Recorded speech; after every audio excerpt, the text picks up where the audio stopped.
Hey, this is Spiro. Can anyone hear me? Got you, Lima Charlie.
All right, good morning, everyone, and good afternoon out there in the East region.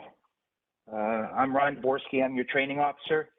On behalf of Commissioner Tommy Baker and Assistant Commissioner Travis Murphy, welcome to December 2021's monthly Lunch and Learn Caseflow.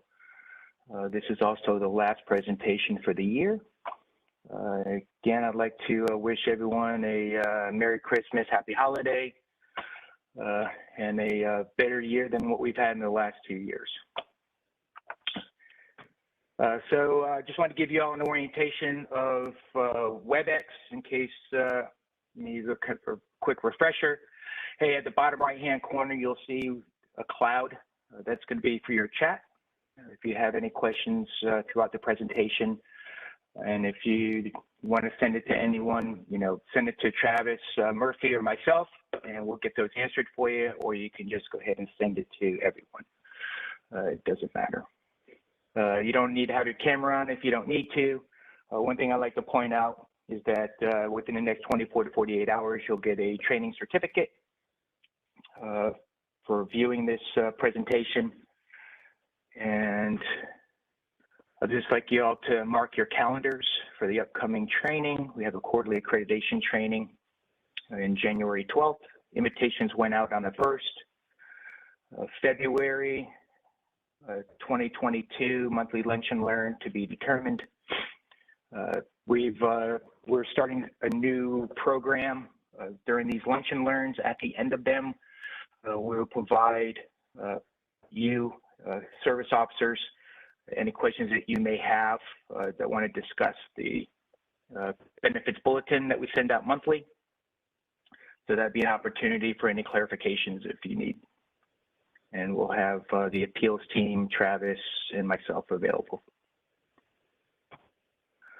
Without further ado, I'd like to go ahead and introduce to you Assistant Commissioner Travis Murphy. Travis?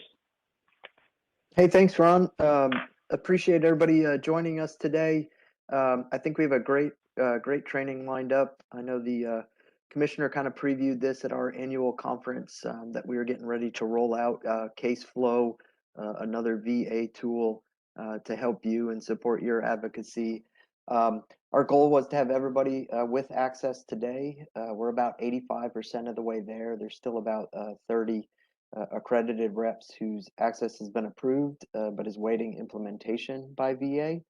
So we expect within the next week or two, everyone across the state will be complete, but it's taken a little longer than expected for VA to actually flip the switch on that.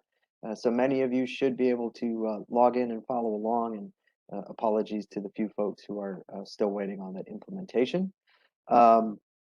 Thanks to Ron for facilitating this. We got Lisa Quinn, subject matter expert, lined up to actually roll through the presentation. Please remember these all get uploaded to our website. So the resources, the video, it's all available for you to go back and take a look at your convenience.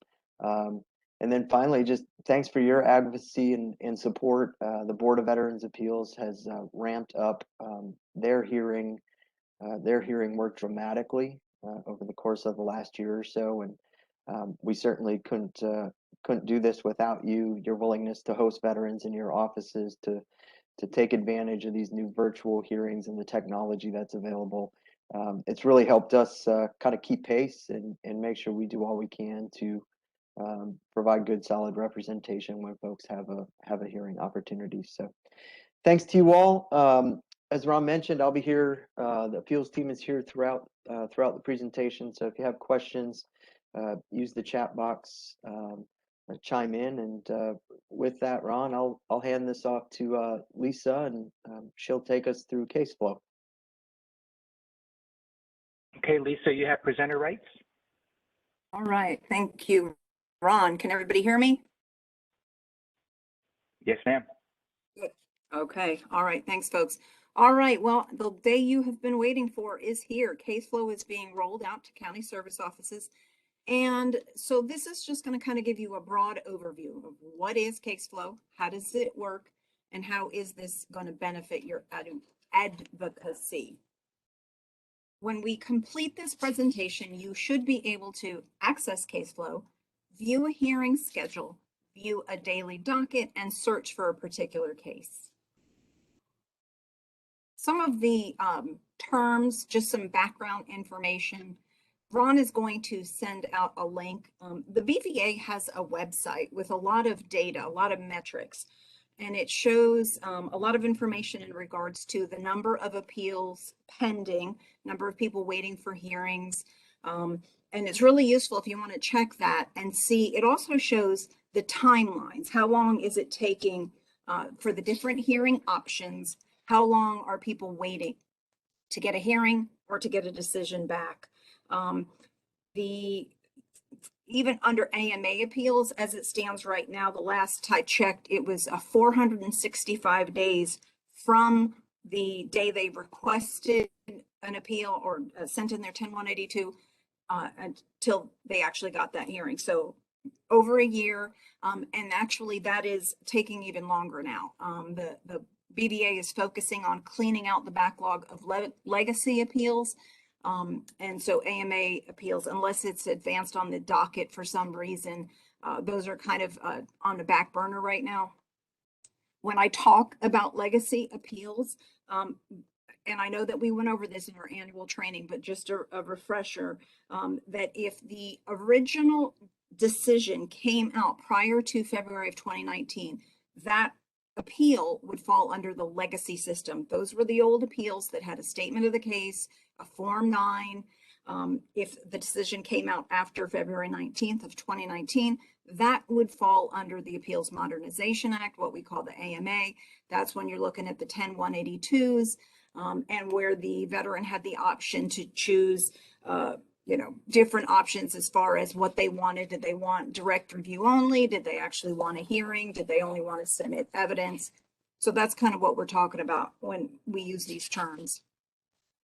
So what is Caseflow? It is a web-based application. It will allow you to track appeals that are up at the BVA.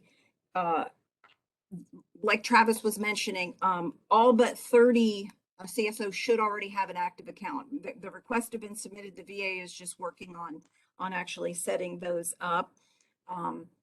And it is very similar to like a system like VBMS that it's web-based. You can log into it once you get into Citrix behind the VA's firewall. Okay, here is the website, and it's going to be in the chat box. And these slides are also available. They'll be hung on the TDVS education page. So if you don't have it, there is the website. Again, you cannot get to it unless you are already logged in through Citrix. So get in behind the VA's firewall, and then you can log on this. Now, this is going to be the first thing you see, the sign-on screen. And much like VBMS, it's going to ask for your station ID. That would be the code for the Nashville Regional Office, which is 320. So punch that in, continue to PIV login. This is not password enabled. It is strictly PIV. And then once you get in there, what's it going to allow you to do? It is going to give you visibility of those appeals, legacy appeals, AMA appeals. It will allow you to search for a specific veteran to see whether or not their appeal is up at the BVA and is active. It'll enhance your customer service. Instead of having to tell the veteran, oh, call up to the appeals team or sit here in my office while I try to get a hold of those folks in appeals and tell you what's going on with your appeal. You'll be able to look it up right there on the spot and be able to give them at least some answers. And for those of you who are helping with virtual hearings, the date and time of the hearings are going to be shown in there, as well as the virtual hearing link. As an aside, I just really want to thank the county offices that are helping with these virtual hearings. It has made such a difference to our veterans. Right now we have 41 counties, and we're trying to expand that, that have been able to support veterans by letting veterans do the hearing from their office. We've even had 2 cases recently. One gentleman who was in hospice, and the service officer went to his bedside with his smartphone and allowed him to do a hearing right from there. That hearing never would have happened if he had to come up to the regional office. So it's just been really impactful for our veterans. So I thank you for those of you that are already helping with those. And for those that haven't yet been able, please just reach out to us and we'll get you started.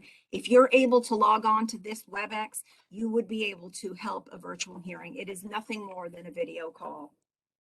All right, so if we'll go ahead and get you logged into Caseflow.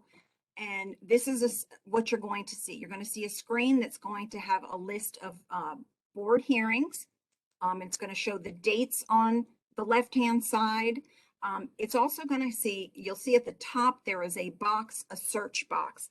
If you have a veteran that you are looking to see whether or not they have an active appeal, you search from this box here. And we blocked out because these were real cases we were using. And so for the sake of patient, for veteran privacy. Thank you for calling the Tennessee Department of Veteran Services. My name is Chelsea. How can I help you?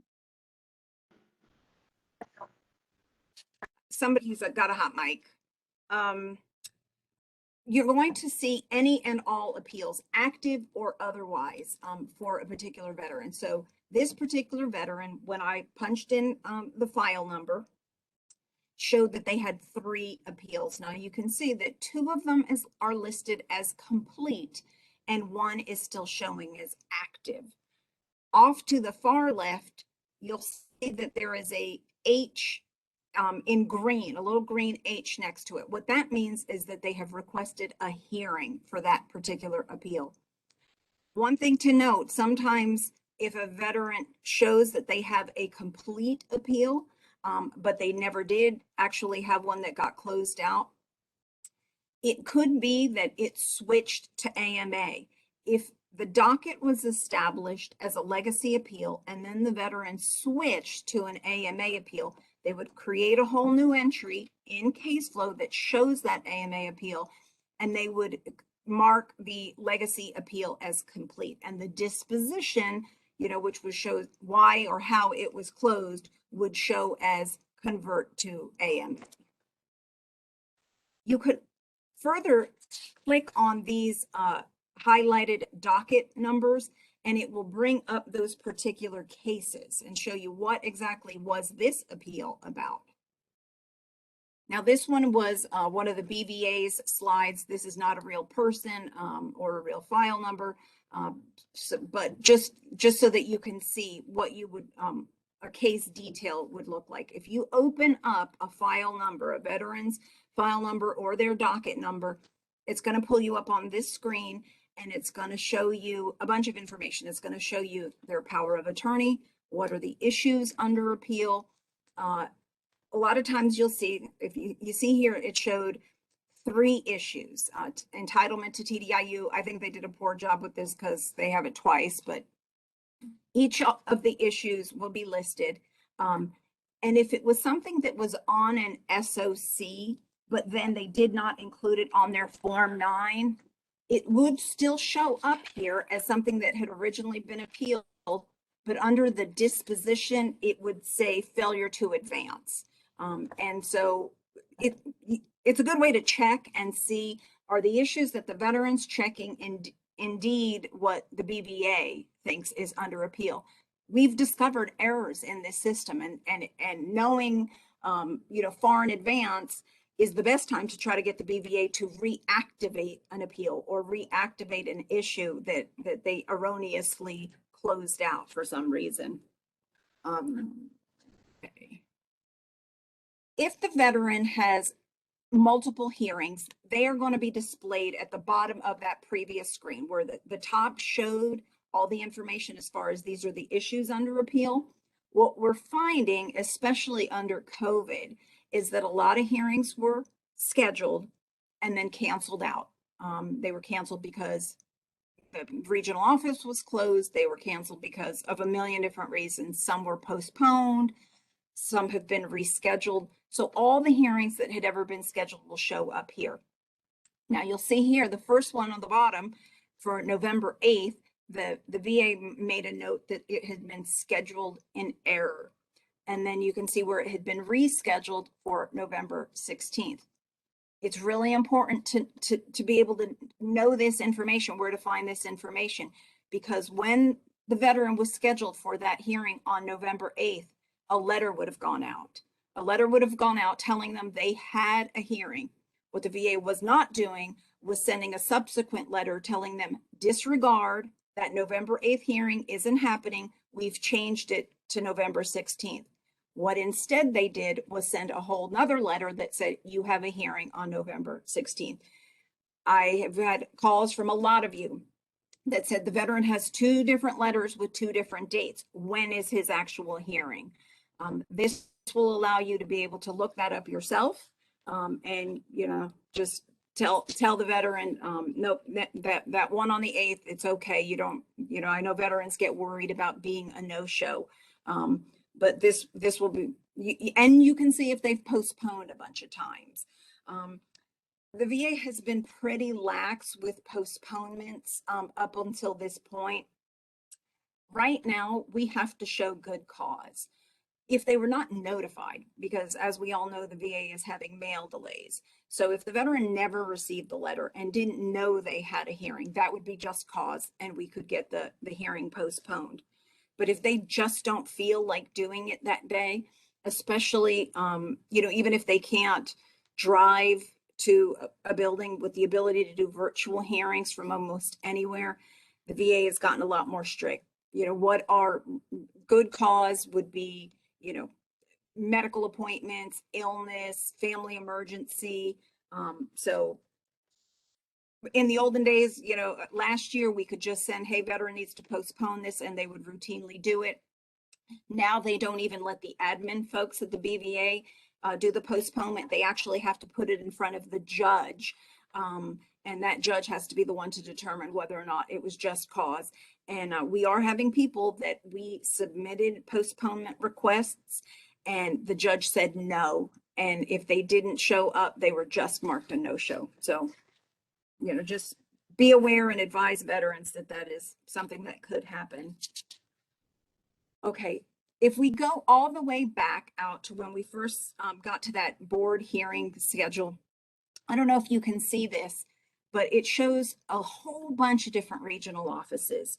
By default, Caseflow is going to pull up all the regional offices. If you have POA, if you're accredited with one of the national organizations, VFW or American Legion, it's going to show you any VFW or American Legion vets that have hearings in New Orleans, Salt Lake City, all of these.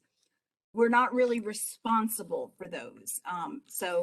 We're not responsible for them. If it's VFW or American Legion out of state, we don't do those hearings. What I recommend you do is filter this list, filter out those regional offices we're not interested in. And you can just focus in on Nashville.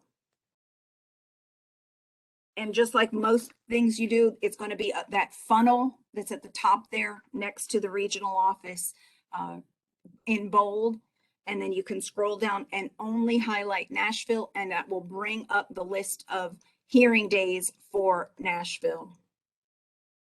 So now I have it sorted, and you'll see all those dates on the left. Those dates are all the dates that we have hearings. And if you follow it across, the first line you see on that Wednesday, we have virtual hearings only. They are out of the Nashville regional office. Doesn't mean that they have to come here. And then that VLJ, that is not the veteran. That is the veterans law judge. Certainly, doesn't mean anything to most folks, but there has been some confusion. People will think, oh, you only have one hearing on that day, and it's Leslie Ryan. No, that is the judge, and then you will see that they have the number of hearings scheduled on the far right-hand side. So, and then we would drill down into that so you could see all the veterans that were actually on that docket for that day.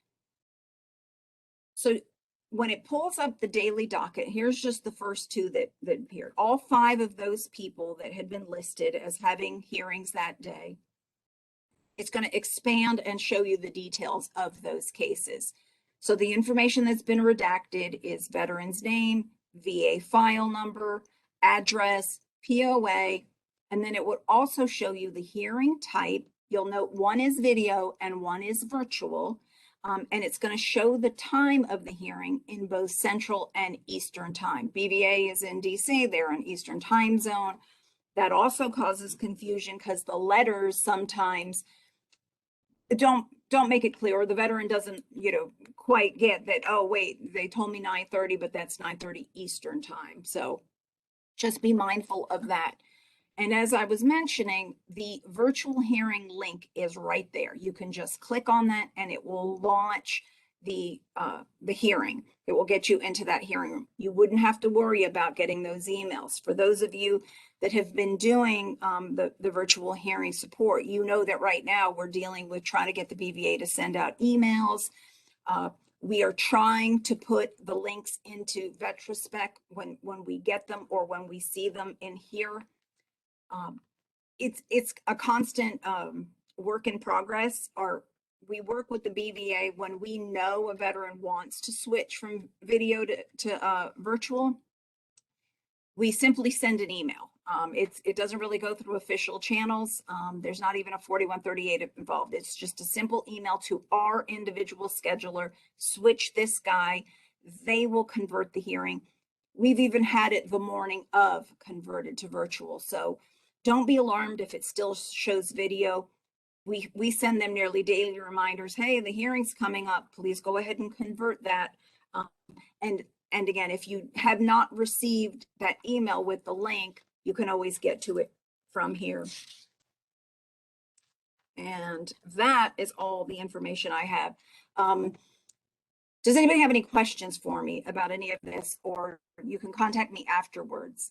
But that is basically, in a nutshell, an overview of what Caseflow is, what information you can get from it. And, you don't have to try to get in touch with me anymore to find out whether or not an appeal is active. It will show you. If it is in there, it will show up as an active appeal. What is the difference between a virtual and a video hearing? Good question. Video hearing means you are in the regional office in their video conference room. They had like almost like a little studio up here where we would sit down in front of cameras and have microphones on the table in front of us. And you actually had to go to one of the video locations that were set up. Virtual is like a WebEx. It is just, it can be done through a smartphone, a tablet, a laptop. So if they have a camera and microphone enabled on their device, they would be able to do one of these virtual hearings. But a lot of our veterans aren't comfortable with the technology, or they live in remote locations that they don't have reliable internet. It's critical to have reliable internet to be able to do that. So that's why we're encouraging as many counties as that can help to assist with this, so the veteran doesn't have to travel all the way to a place that has that video equipment. Right now, I think it's the Memphis Vet Center and Nashville Regional Office are the only VTC locations that are up and running right now.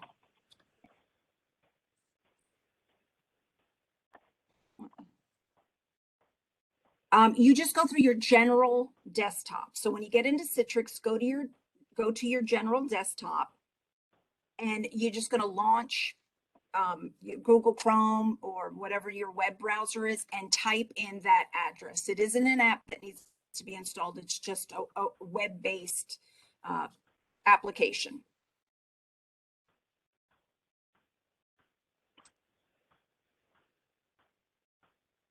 Read the question.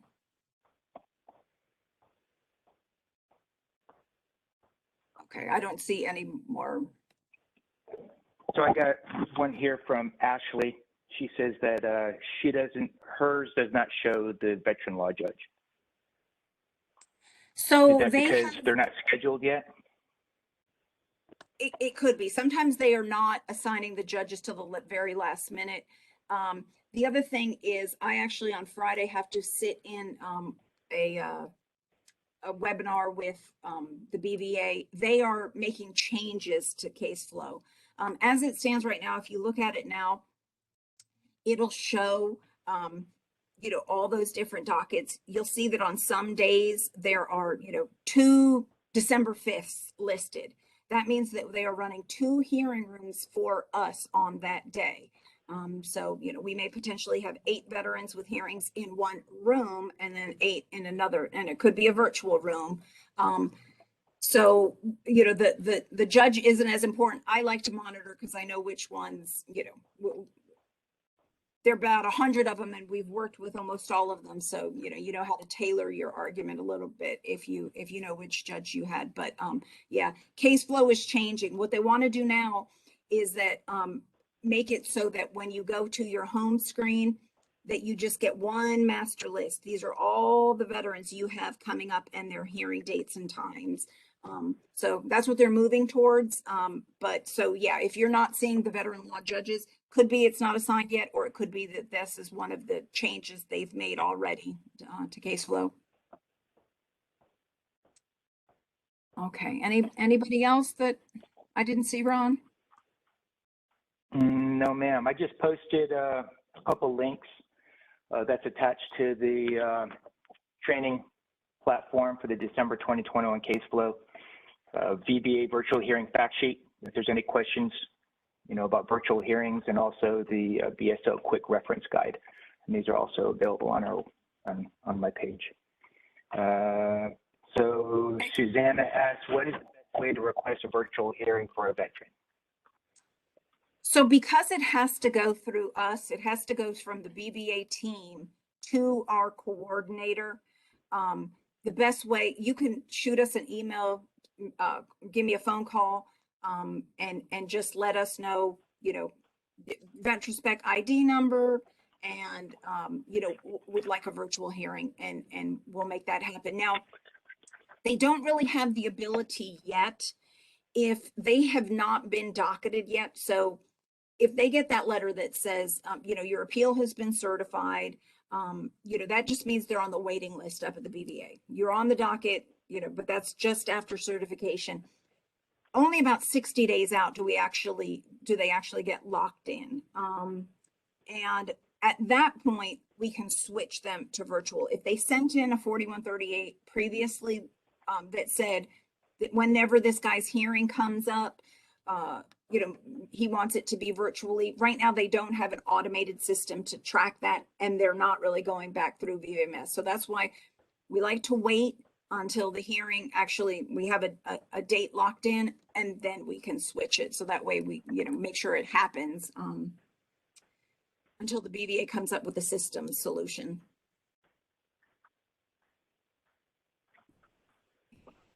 Now, how's the veteran reached out, by your office? Is it 10 days prior to the, Okay. to the hearing? So our standard, and which we hope to get back to, was 5 business days out. 5 business days out, we would be talking to the veteran and prepping for that hearing. the BVA has doubled our workload, so we are pretty overwhelmed, to the point where Travis is going to have to start doing hearings with us. And Ron, you too, my friend.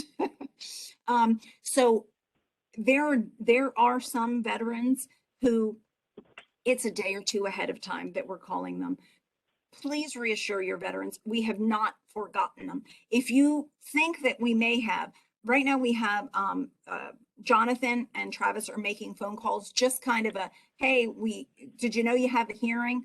And we're trying to make that 30 days out. So the veteran at least knows this is who your rep's going to be. They will be in touch. They're reviewing your case file. And even though they don't reach out until a day or two prior, and we hope to get back to how it used to be, once we've kind of caught up. It's just that the drastic increase in numbers kind of caught us, without the staffing to stay in our current in our old business model.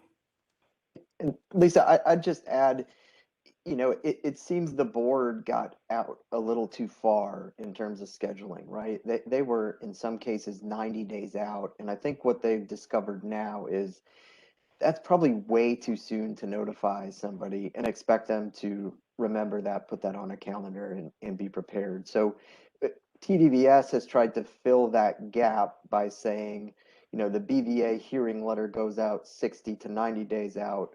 We're trying to make that customer contact touch somewhere in that 30-day range to say, did you get the letter? Are you aware of the hearing? Let's talk about hearing options. And by the way, the advocate that will be with you during the hearing and conducting the case review and talking about the merits of your appeal, they're going to get in touch with you, 10 days out before the hearing. So we're trying to get multiple touches. The board overall has I think a problem with no-shows.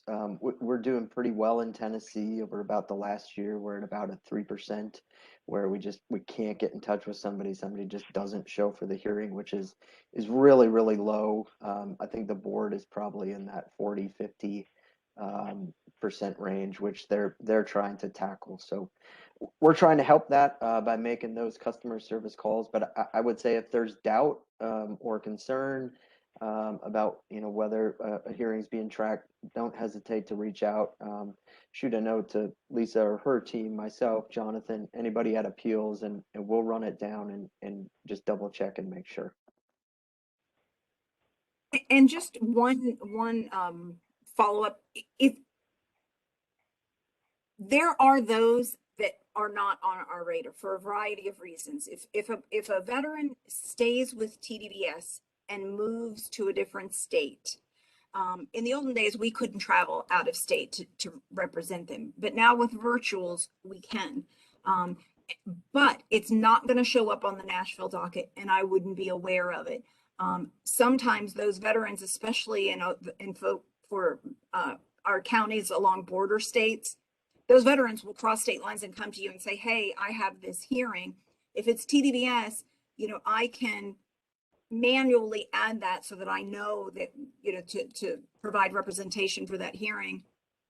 There are some, also there's a glitch within Caseflow that widows, sometimes we have a hard time seeing widows, and we have to, put in trouble tickets and stuff to get those active. So, again, if you have somebody who comes into you and says, hey, I got this letter, I'm supposed to have a hearing, and there's any doubt, if you don't see any notes in retrospect that we've, made an attempt to contact that person, or, that we're tracking that hearing, reach out to me, because it could be that it's one of those widows that I can't see. You may not, if you want to look it up in Caseflow, you wouldn't be able to see it either.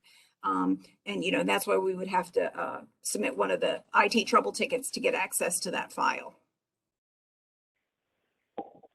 We got a question from Pamela, and if I read this correctly, can we drill down under Nashville to see which cases we have locally, which I think she means by county? No, ma'am, we do not have that ability. And oftentimes the addresses are old. When those appeals get loaded in, whatever the address was on that Form 9 is the address that's still in there.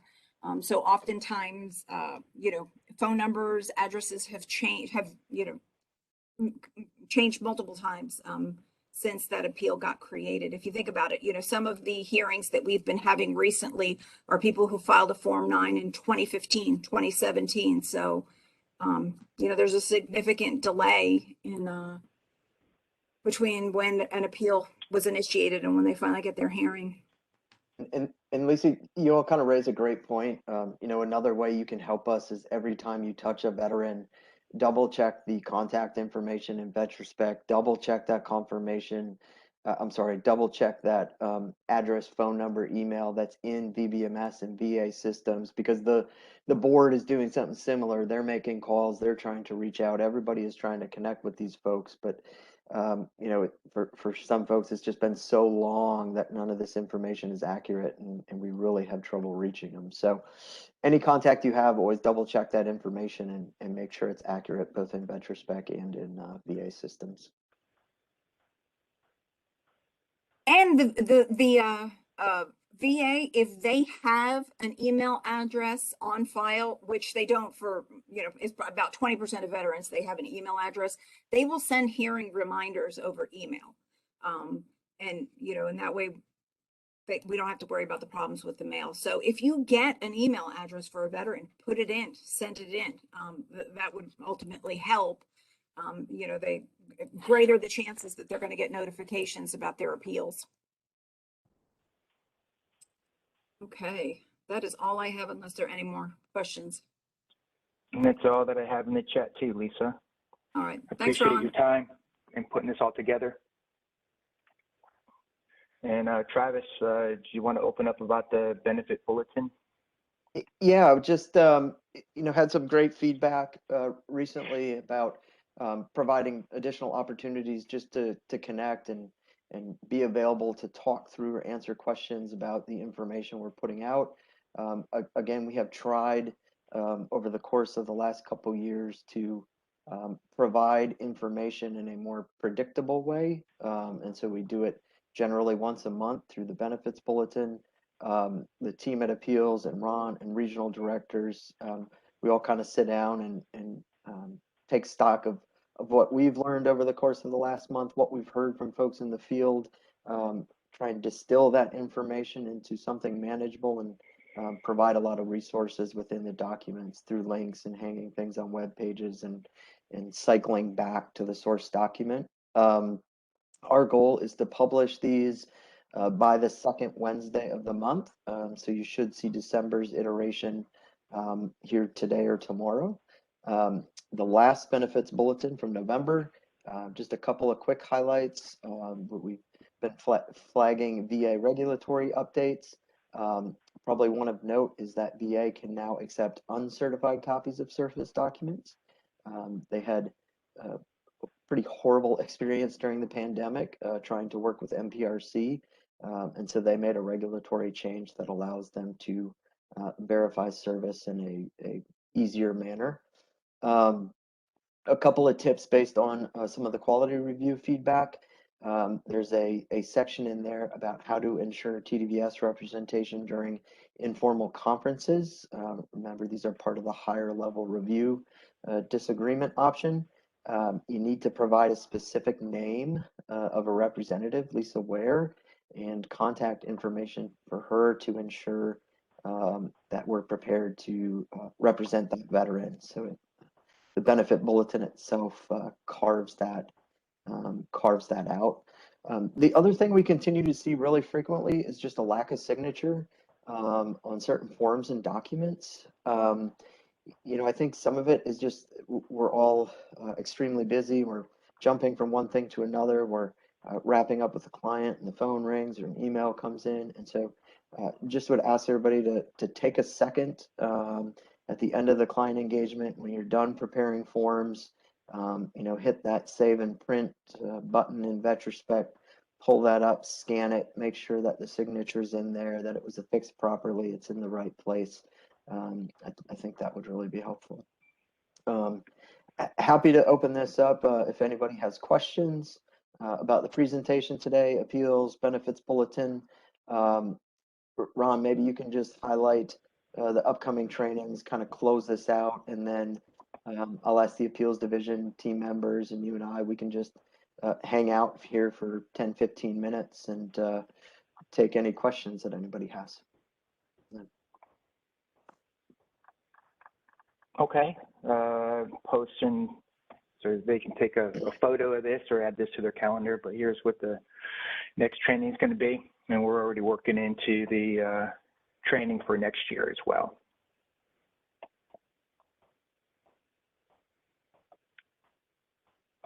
Okay, as Travis said, we'll go ahead and remain on. You know, if you may have a question or two, just go ahead and unmute your line. If you're on the phone, just *6 and should be able to open up for any vocal questions that you may have. So again, we try to make this less than an hour, and we've achieved that today.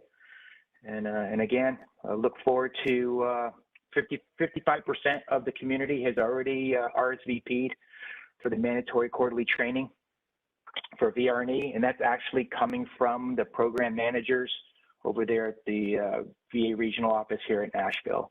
So you'll have subject matter experts that'll be able to, you know, talk about the new VRE program. So without further ado, I appreciate you and what you all do, and you'll get a certificate, you know, within the next 24 to 48 hours. All right. Thank you.